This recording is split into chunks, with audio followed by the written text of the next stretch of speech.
যাচ্ছি। আমাদের এখন গন্তব্যস্থল হলো করিমের হোটেল। ত্রিপুরা যারা আসবেন বাংলাদেশ থেকে এই করিমের হোটেলে আসবেন। করিমের হোটেল কিন্তু অনেক নাম করা।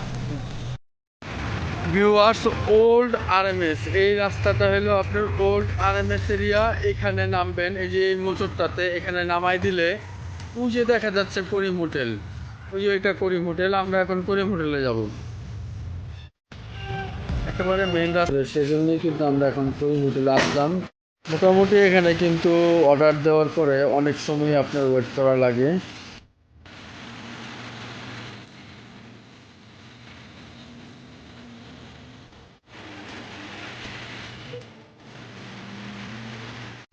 আমার এই পিছনে দেখতে পাচ্ছেন করিম হোটেল। যখন আমরা সকালে নাস্তা সারলাম করিম হোটেলে, এখন বের হয়ে গেলাম।